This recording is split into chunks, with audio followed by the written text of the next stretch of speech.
Olá, graça e paz, meu amado irmão, minha amada irmã em Cristo Jesus. Bom dia, boa tarde, boa noite ou quem sabe boa madrugada. É um prazer estar com você, é um prazer poder voltar aqui mais uma vez no projeto Auxílio ao Mestre e comunicar ao seu coração a palavra do nosso Deus. Para você que está chegando agora e não me conhece, eu sou o presbítero Mauro Lúcio e semanalmente estamos aqui produzindo conteúdos para auxiliar você, professor da Escola Bíblica Dominical, ou você, amante da palavra do nosso Deus. Meu amado, eu gostaria de pedir que você compartilhasse esse vídeo com seus amigos, com seus contatos, se inscrevesse no canal, deixasse o seu comentário, tá bom, meu querido? Nesse segundo trimestre de 2023, nós estamos estudando o material proposto pela CPAD, cujo tema é Relacionamentos em Família, superando desafios e problemas com exemplos da Palavra de Deus. E hoje nós vamos estudar a lição de número 11, os prejuízos da mentira na família. A leitura bíblica encontra-se em Atos dos Apóstolos, capítulo 5, versos de 1 ao 11. Mas um certo varão chamado Ananias, com Safira, sua mulher, vendeu uma propriedade e reteve parte do preço, sabendo também sua mulher, e levando uma parte, a depositou aos pés dos apóstolos. Disse então Pedro: Ananias, por que encheu Satanás o teu coração para que mentisses ao Espírito Santo e retivesses parte do preço da herdade? Guardando-a, não ficava para ti, e vendida, não estava em teu poder? Por que formaste esse desígnio em teu coração? Não mentiste aos homens, mas a Deus. E Ananias, ouvindo estas palavras, caiu e expirou. E um grande temor veio sobre todos os que isto ouviram. E levantando-se os jovens, cobriram o morto e, transportando para fora, o sepultaram. E passando um espaço de quase 3 horas, entrou também sua mulher, não sabendo o que havia acontecido, e disse-lhe Pedro: dize-me, vendestes portanto aquela herdade? E ela disse: sim, portanto. Então Pedro lhe disse: por que é que entre vós vos concertastes para tentar o Espírito do Senhor?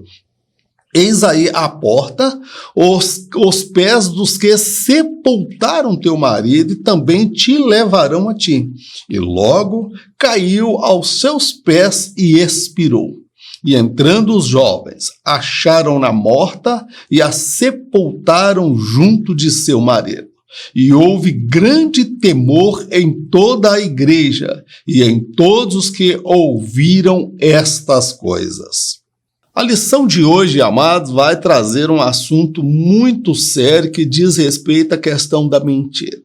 Meu irmão, não existe mentirinha, mentira e mentirão. Tudo é mentira. E o diabo é o pai da mentira, tá certo, querido? Toda mentira, irmãos, tem prazo de validade. Ou seja, mais cedo ou mais tarde, ela será um dia confrontada com a verdade. E é por esta razão que a mentira deve ser evitada na família. Ananias e Safira sofreram uma punição terrível e exemplar na igreja daquela época. Eles acreditavam que era possível mentir e se dar bem aos olhos da igreja. Estavam usando de mentira, de dissimulação, de hipocrisia, para se darem bem na igreja, para serem reverenciados ou serem bem vistos aos olhos da igreja e cair na graça da igreja. Só que o casal não levou em consideração que aquela mentira e tantas outras mentiras afrontam o espírito Espírito Santo de Deus. E ao resistir o Espírito Santo, não se arrependendo, não abandonando tal prática, esse casal cavou sua própria sepultura e acabaram dando lugar para o diabo, que, por sua vez, teve toda a liberdade para encher os corações de Ananias e Safira. Meu amado, a mentira é coisa séria, tá certo? Sansão que o diga. É sobre isso que nós vamos falar na presente lição. Uma conversão duvidosa. Esse termo aqui, ele lança à luz, irmãos, aquele questionamento. Se uma vez salvo, sempre salvo. Ou uma vez que a pessoa professa a fé na pessoa de Jesus Cristo, ela é salva independente daquilo que ela venha a fazer posteriormente. É sobre isso que nós vamos falar. Nesse primeiro tópico, nós vamos mexer um pouco com a doutrina da salvação, a soteriologia. Será que é possível alguém perder a salvação? Vamos analisar isso à luz do texto bíblico. Por que uma conversão duvidosa? Ananias e Safira estavam entre os salvos da igreja primitiva. Ao que tudo indica, amavam mais a si que ao próprio Jesus. Esse episódio suscita questionamentos acerca da salvação. É possível alguém que aceitou a Jesus vir a se perder e perecer no inferno? Ou se uma vez salva, a pessoa sempre será salva, ou seja, nada do que ela venha fazer irá interferir na sua salvação. Este episódio nos leva a questionar esses princípios, irmãos. Uma conversão duvidosa. Veja só, alguém que aceitou Jesus, eles estavam entre os primeiros crentes, irmãos. Logo depois da pregação, talvez, de Pedro, aqueles 3.000 ou dos 5.000 lá do templo, eles estavam entre os primeiros cristãos. Eles estavam ali participando dos cultos, participando da igreja. Eles viram milagres, viram coisas ali sobrenaturais. Eu não vou nem entrar no mérito se essa conversão foi duvidosa ou não, porque se eu falar que ela é duvidosa, eu tenho que apresentar uma que seja verdadeira. A questão que eu faço é o seguinte, esse episódio ele vai suscitar algumas questões relacionadas à doutrina da salvação. É possível alguém que aceitou a Jesus vir a se perder e perecer no inferno? Porque eu compreendo o seguinte, que ninguém perde a salvação. A salvação é um dom de Deus. Deus dá a salvação. Agora, a pessoa, ela lança fora, ela despreza, ela banaliza, ridiculariza e negocia a salvação, assim como Esaú negociou a bênção da primogenitura, assim como aquele jovem rico desprezou a salvação oferecida por Jesus. E Paulo, ele vai dizer o seguinte, eu me preocupo após ter pregado para tantos e ensinado tantos, eu mesmo venha a ser reprovado, eu mesmo fico do lado de fora. Então, meu amado, a pessoa, ela não perde a salvação. Ela pode desprezar, zombar, ridicularizar e resistir ao Espírito Santo de Deus. Ou seja, será que depois que a pessoa aceitou a Jesus, ela, independente do que ela venha fazer, do seu comportamento moral, do seu comportamento ético, da sua apostasia, ela não vai, nada disso interferir na sua salvação? Meu querido, Jesus ele fala da parábola das virgens loucas e das virgens prudentes. Não basta apenas esperar a vinda do Senhor, é preciso ter comunhão com o Espírito Santo. E esse casal aqui resistiu ao Espírito Santo. Eu nem questiono se a conversão foi duvidosa. O que eu questiono foi o caminhar deles após a conversão. Então, é possível que alguém que aceitou a Jesus se perder na caminhada, amar mais o mundo, amar mais a si do que o próprio Senhor Jesus. Que Jesus disse, aquele que amar mais pai, mãe, irmão e esta vida mais do que a mim, não é digno de mim. Então nós vemos esses elementos presentes na vida de Ananias e Safira. Eles amavam mais a si, o ego, a vaidade, a ostentação, serem vistos e reverenciados na igreja. A comunhão na igreja de Atos. Na igreja primitiva, a presença do Espírito era impactante. O ambiente era impregnado pela unção. Isto produzia quebrantamento nos salvos e uma preocupação quanto ao bem-estar espiritual e material dos irmãos mais carentes.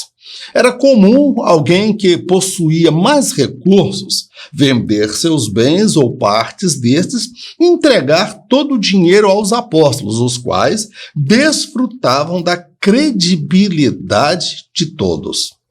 Quando nós olhamos dentro do contexto da igreja primitiva, irmãos, aquela igreja ela foi marcada, irmãos, pela presença do Espírito Santo, que era algo assim impactante. É algo assim jamais visto na história da igreja, o que aconteceu ali nos dias da igreja primitiva. Então aquele ambiente, irmãos, estava todo impregnado pela glória, pela unção, pela presença do Espírito Santo. E esta presença, irmãos, produzia no meio dos crentes o quê?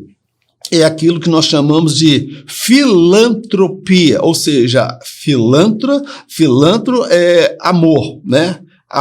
Tropia, homem, amor pelas pessoas, amor pelo homem, aquela preocupação, aquele cuidado, porque as pessoas que possuíam mais recursos, elas tinham os corações quebrantados, irmãos, a ponto de elas se preocuparem, se compadecer daqueles que professavam a mesma fé, mas padeciam de recursos materiais, principalmente as viúvas que naquela ocasião eram desamparadas. Então, era comum a pessoa vender um bem, vender uma propriedade e trazer aqueles recursos e colocar aos pés dos apóstolos, né? Que naquela ocasião eles desfrutavam da fé pública, da credibilidade e o caráter deles inspirava confiança nas pessoas. E nós vemos ver lá que Barnabé, ele vende a sua propriedade e traz aos pés dos apóstolos. E Ananias e Safira, vendo aquilo, quiseram fazer algo parecido, não para abençoar as pessoas, mas para serem vistos, se promoverem e serem aprovados pela igreja local. A inveja e a hipocrisia de Ananias e Safira. Este casal fez a coisa certa, mas motivado pelas razões erradas. Muito provavelmente almejavam aplausos, os serem reverenciados ou, quem sabe, uma projeção ministerial. A loucura e a hipocrisia deles não tinha limites. Antes de venderem a propriedade, a farsa já havia sido premeditada. Eles abriram mão de um bem material com o objetivo de alcançar outros ainda maiores. Para eles, o risco valia a pena, pois, afinal de contas, quem poderia contestá-los? Eu costumo dizer que, às vezes, as pessoas podem fazer a coisa certa pela motivação errada. Foi o que aconteceu no caso de Ananias e Safira.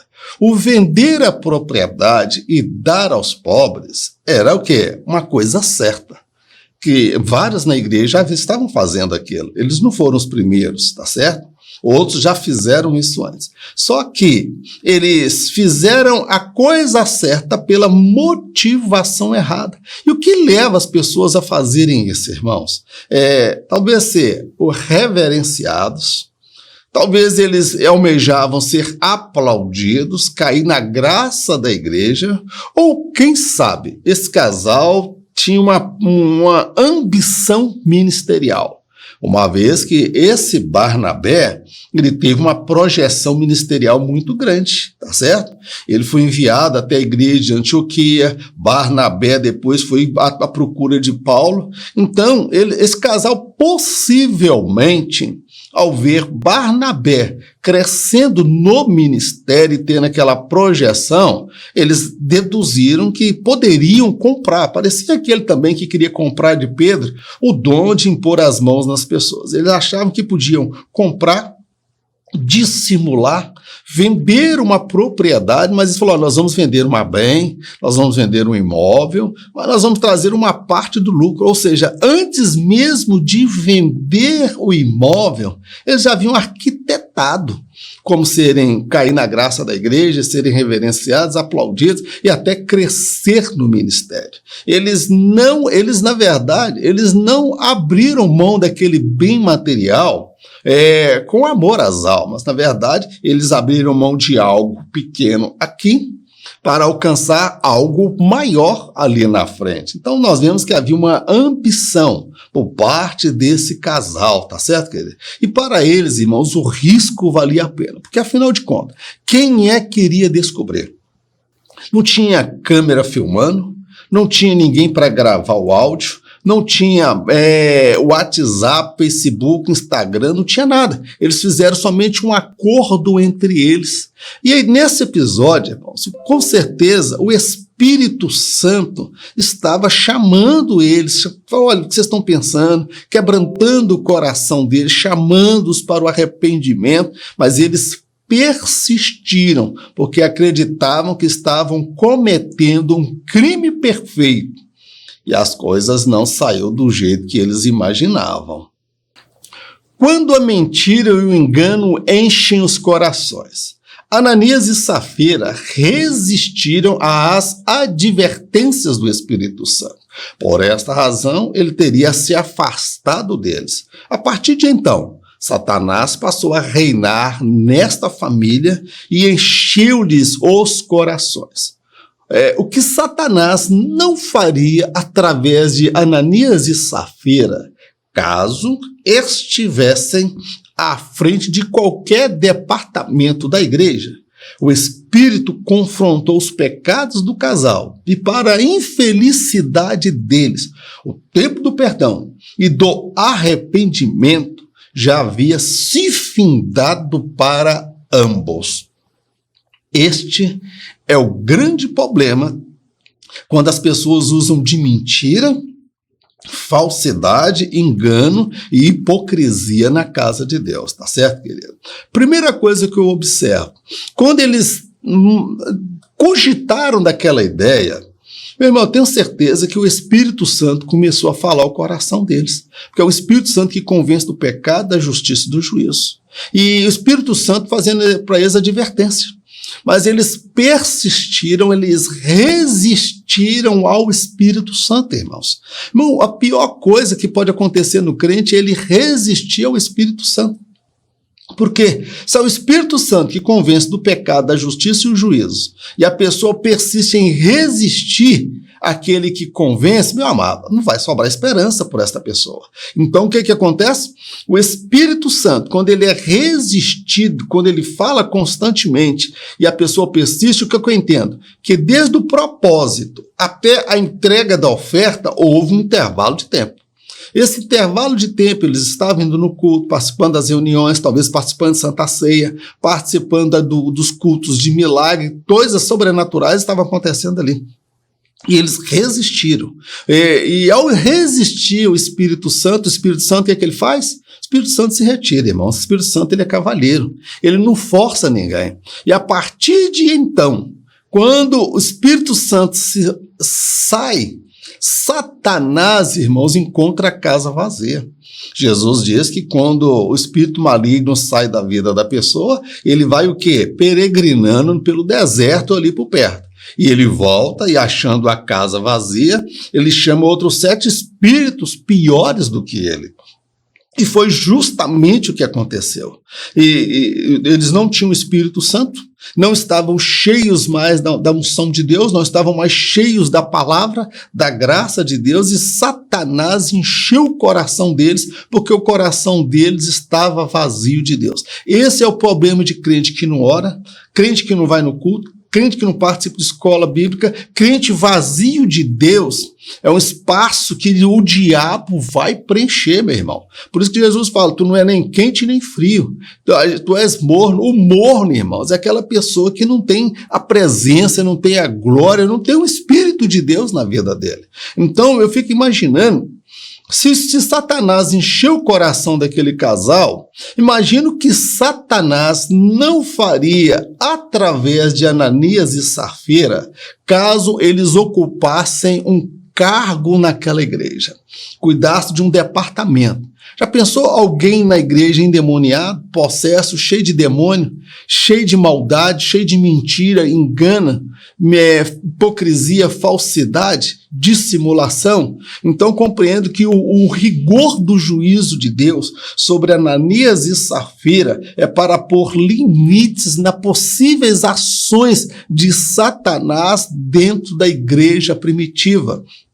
Deus estava preservando a igreja contra aquele mal. O Espírito confrontou os pecados do casal, meu irmão. Quando eles não se arrependeram, não se humilharam, resistiram, o que o Espírito Santo foi lá e confrontou esse casal com os pecados dele, usando Pedro para confrontar, para trazer a público aquilo que eles fizeram no secreto.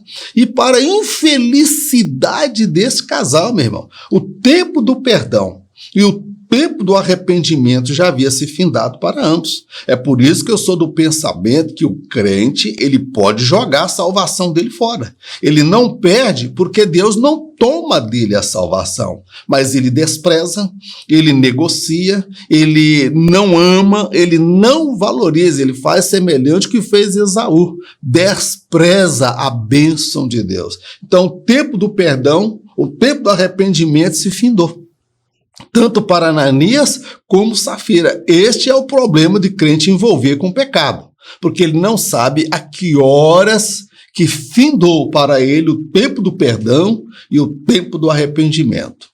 O problema da mentira dentro da família. Meu irmão, se o marido tem a índole da mentira e a mulher embarca nessa também, eles vão interferir na vida dos filhos. Então, assim, uma família realmente problemática. Sobre isso nós vamos falar, o problema da mentira na família. A mentira produzida dentro da família. O plano daquela família estava em curso. O próximo passo seria levar parte da quantia na igreja e entregar aos apóstolos. Um acordo foi feito entre eles. Ananias iria primeiro, Safira iria depois. Tudo daria certo e ambos cairiam nas graças da igreja. Mas o casal não ponderou o seguinte: toda mentira tem prazo de validade, mas cedo ou mais tarde ela vem à tona. E no caso deles, foi bem mais cedo que esperavam. Meu querido, a mentira fazia parte dessa família, irmãos. O marido era mentiroso, a mulher também mentirosa. Então o plano daquela família estava em curso. Eram lá onde imperava a mentira. Imperava o quê? A hipocrisia e a falsidade. Então, o próximo passo, depois da mentira arquitetada, planejada, seria levar parte da quantia na igreja e entregar aos apóstolos. Veja só, eles viram Barnabé e outros entregando a oferta da venda das propriedades. Eles falaram, nós vamos fazer o mesmo, vamos ter uma projeção ministerial semelhante a de Barnabé e, olha, vamos cair na graça da igreja. E vamos alcançar coisas excelentes e maiores aqui neste lugar. Então, o plano era o seguinte: vamos vender uma propriedade, vamos levar parte deste valor. Então, o plano estava em andamento, parecia tudo está dando certo. Conseguiram vender, separaram, e o plano agora é, olha, Ananias, você vai primeiro, eu vou primeiro, mulher, vou ver como é que está o clima, o ambiente, e depois, se não der nenhum BO, você vem logo, você vem depois. Então, o acordo era esse. Ananias iria primeiro, Safira iria depois. Tudo daria certo, eles imaginavam, e ambos cairiam na graça da igreja. Mas o casal, irmãos, não ponderou várias coisas, dentre elas, que Deus é onipresente, onisciente, presciente. Deus tem um conhecimento prévio de todas as coisas. Outra coisa que o casal não ponderou: toda mentira tem prazo de validade. Mais cedo ou mais tarde, a mentira vem à tona. Mas no caso de Ananias e Safira, irmãos, a validade da mentira deles durou pouco demais. A verdade veio a público bem antes daquilo que eles esperavam. Meu irmão, a mentira, ela pode te favorecer em dado momento, a mentira pode te abrir uma porta, a mentira pode te ajudar até alcançar alguma coisa. Porém, saiba de uma coisa: quem se vale da mentira está construindo seu castelo na beira da praia de areia. Mais cedo ou mais tarde, esta mentira será confrontada e tudo que se construiu, tudo que se alcançou, vai se perder semelhante às ondas do mar que bate no castelo de areia e joga tudo por terra. E no caso desse casal, alguns teólogos questionam acerca da eternidade deste casal. Se eles teriam se perdido por completo ou se Deus somente teria destruído o corpo para a salvação da alma. Mas tanto Ananias como Safira não tiveram tempo para se arrepender. Ananias foi confrontado com seu pecado e morreu a seguir.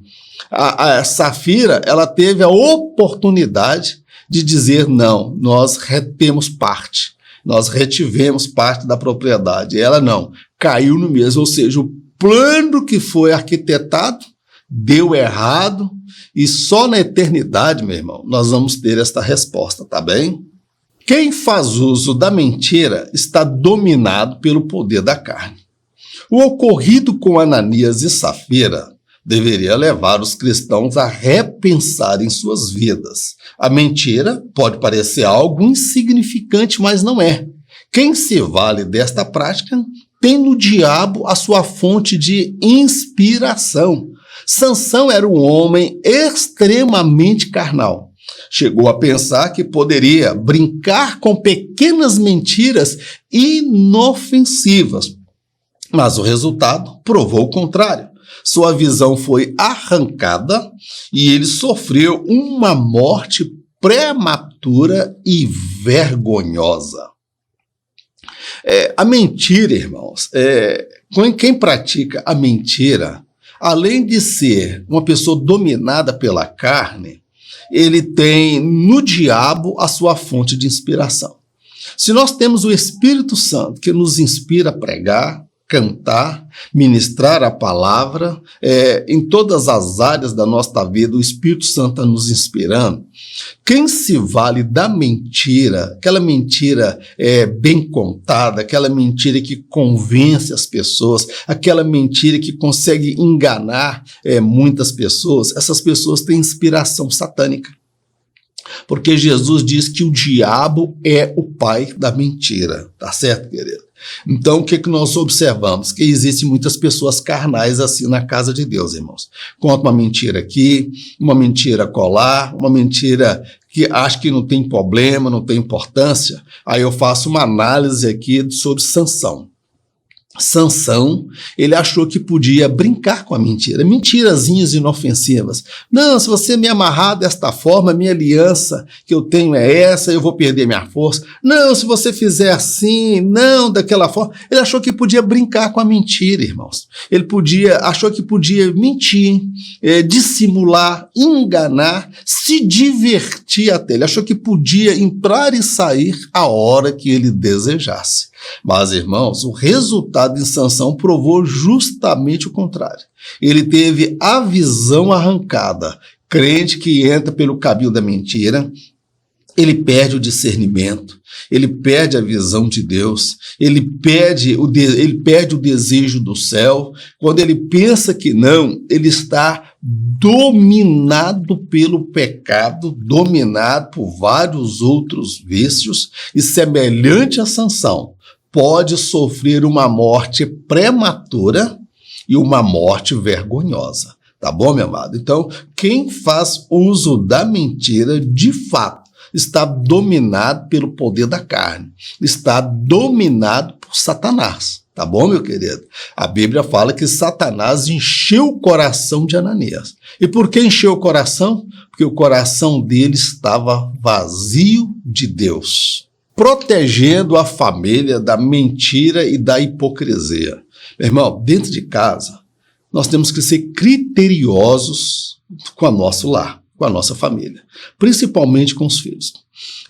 Por exemplo, mentirinhas pequenas. Telefone toca antigamente, hoje já não tem isso. Telefone toca, quem é? Fulano. Aí o pai dá sinal, fala que eu não tô, fala que eu não tô. Aí o filho já está vendo que o pai mente. O filho vê que o pai na igreja é uma coisa e em casa é outra. Então, meu irmão, a gente precisa blindar a nossa família. Se você exige um comportamento moral e ético do seu filho, você tem que viver esse comportamento moral e ético que você exige dele. Vamos lá, então? Cuidado contra os efeitos morais no lar. Se um casal tem a prática de mentir, os filhos poderão adotar este hábito e toda a família irá padecer. Acã escondeu um tesouro em sua tenda. Muito provavelmente, sua esposa e filhos tinham ciência deste fato. Toda a família se calou ou compactuou com a mentira de Acã. Não por acaso, a sentença de morte recaiu sobre todos, ou seja, a mentira em família custou um alto preço para Acã, sua esposa e seus filhos. Meu amado, a gente precisa tomar muito cuidado, irmãos, com a mentira dentro da casa. Pode parecer algo insignificante, não ter problema, tá? Um casal que se vale da mentira descaradamente na frente dos filhos, meu irmão, essa família está fadada a uma tragédia a padecer. Um exemplo que eu pego aqui é de Acã. Acã, ele estava entre os crentes, irmãos, o povo de Deus que venceu a cidade de Jericó. Tá certo? Vencer aquela cidade. E Deus havia dito que não era ninguém para pegar nada de ouro, nada, porque tudo ali era anátema, era amaldiçoado. Acã, ele encontrou ali uma estola babilônia, ele encontrou prata, ele encontrou ouro, ele encontrou um tesouro, uma riqueza, tá bem? E ele pega isso escondido e enterra dentro da sua tenda. Irmão, era muita coisa. Aí eu te pergunto, como que a mulher, a esposa e os filhos não teriam ciência desse fato? Ele escondeu dentro da tenda, semelhante que Raquel fez. Ela escolheu dentro da tenda e ficou sentado por cima, pro Labão não desconfiar. Tá certo, querido? Então o que nós observamos aqui é que ele pega essa estola, essa capa babilônica, ele pega muita prata e ouro e enterra ali, com o consentimento da esposa. Olha, achei um tesouro, nós agora vamos ficar milionário, nós não vamos ficar mendigando não, quando chegar na terra de Canaã, nós vamos ter fazenda, muitos empregados, nós vamos estar bem de vida. Então, toda a família, a esposa e os filhos, muito possivelmente se calaram. Então não foi por acaso que nós vemos que a sentença não recaiu, não foi só sobre Acã, foi sobre a sua esposa, sobre os seus filhos, sobre o seu gado, sobre tudo o que estava dentro daquela tenda, tudo de Acã. Ou seja, então a mentira na família de Acã custou um alto preço para ele, para a esposa e para os seus filhos. Observa que lá em Jericó, Deus poupou. Quando Deus quer poupar o justo, irmão, Deus poupa. Deus não viu um justo na família de Acã, porque a família de Raabe foi preservada por conta de Raabe. E a família de Acã foi condenada porque compactuou no pecado de Acã. E a família de Raabe foi salva porque fizeram pacto com Deus, assim como Raabe havia feito um pacto com Deus. Então nós vemos a diferença das duas famílias. Uma família foi sentenciada porque apoiou a mentira e uma outra família que não era de crente, era perdida, se salvou porque se firmou na verdade. Precisamos agir contra a hipocrisia e a mentira. Por hipocrisia, compreende-se o ato de fingir, interpretar e se passar por algo que não é. Todo hipócrita é um mentiroso potencial, pois se vale do engano para alcançar seus objetivos. Os filhos não suportam tal conduta nos pais, os quais passam uma imagem de santidade na igreja, mas em casa são carnais e violentos. Se a família fracassa em casa, na igreja não será diferente. A hipocrisia é uma doença. Esse é o problema, meu irmão, da hipocrisia na família, tá certo, querido? O que é hipócrita ou hipocrisia? Eu deixo aqui que hipócrita, irmão, é alguém que dissimula, finge ser aquilo que não é, interpreta ou passa por algo que ele não é. E os filhos não suportam essa postura da parte dos pais, que na igreja dá uma de santarrão, um casal de só fala a verdade, um casal que inspira confiança, mas em casa é um casal que mente, é dissimulado, são fingidos, não são nada daquilo que eles apresentam lá na igreja. E os filhos estão vendo os pais, e os filhos vão ficar indignados. Em muitos casos, os filhos vão ter o quê? Aversão à igreja. Porque o pai e a mãe que dizem ser crentes não são. A igreja vende uma ideia daquilo que eles não são. Então, os filhos vão ficar o quê? Revoltados com relação à postura do pai. Então, se uma família ela fracassa em casa, na igreja não será diferente.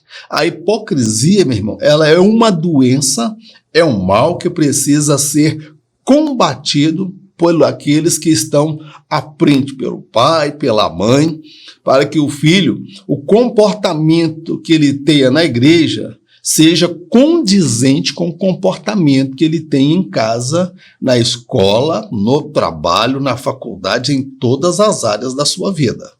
Não deixe o inimigo agir na família. A mentira deve ser desestimulada no lar.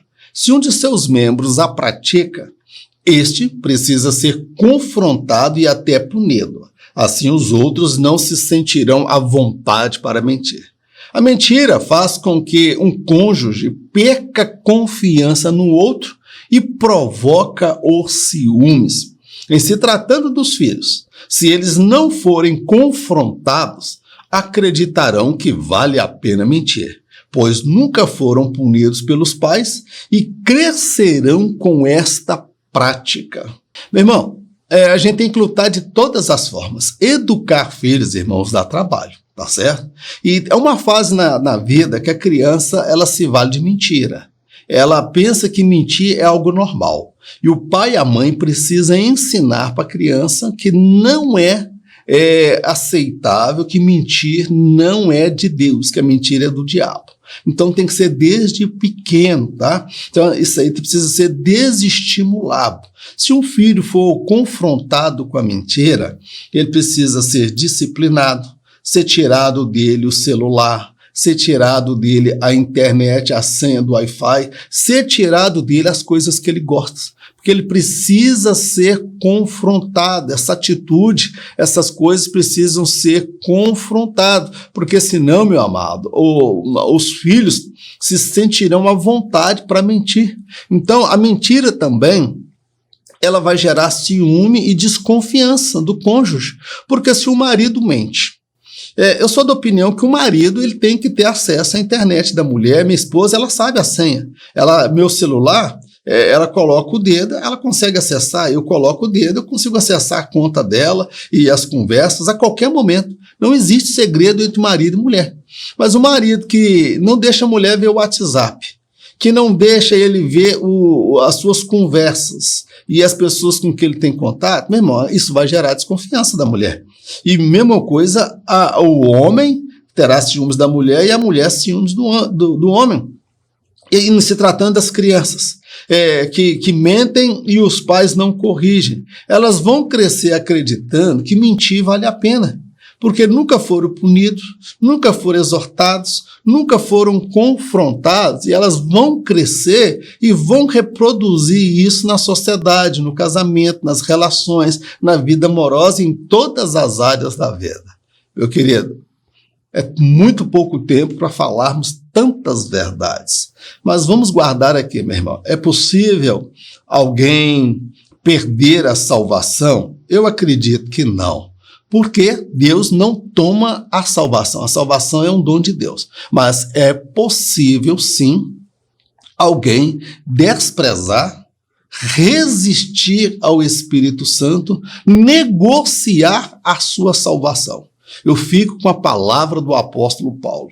Eu me preocupo, após ter pregado para tantos, ensinado a tantos, eu mesmo venha a ser rejeitado, eu mesmo venha a ser reprovado. E é por isso que eu esmurro o meu corpo, eu crucifico para que eu não seja rejeitado no dia do Senhor.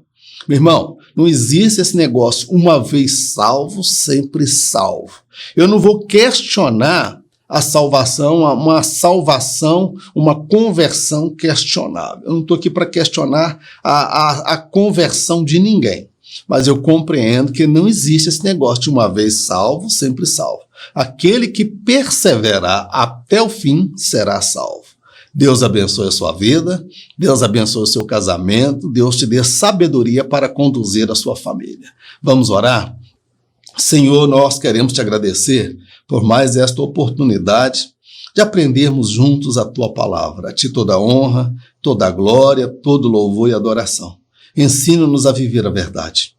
Ensina-nos a viver em conformidade com a fé que nós professamos.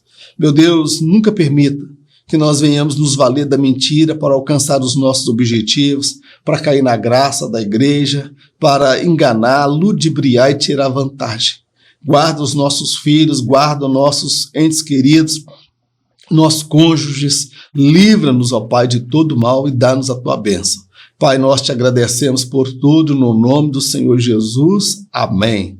Que o grande amor de Deus, a graça do nosso Senhor e Salvador Jesus Cristo e as doces consolações do Espírito Santo de Deus seja com todo o povo de Deus, não somente hoje, mas para todo sempre, em nome de Jesus. Amém. Fique na paz, Deus te abençoe e até a próxima oportunidade, se Deus assim nos conceder. Amém.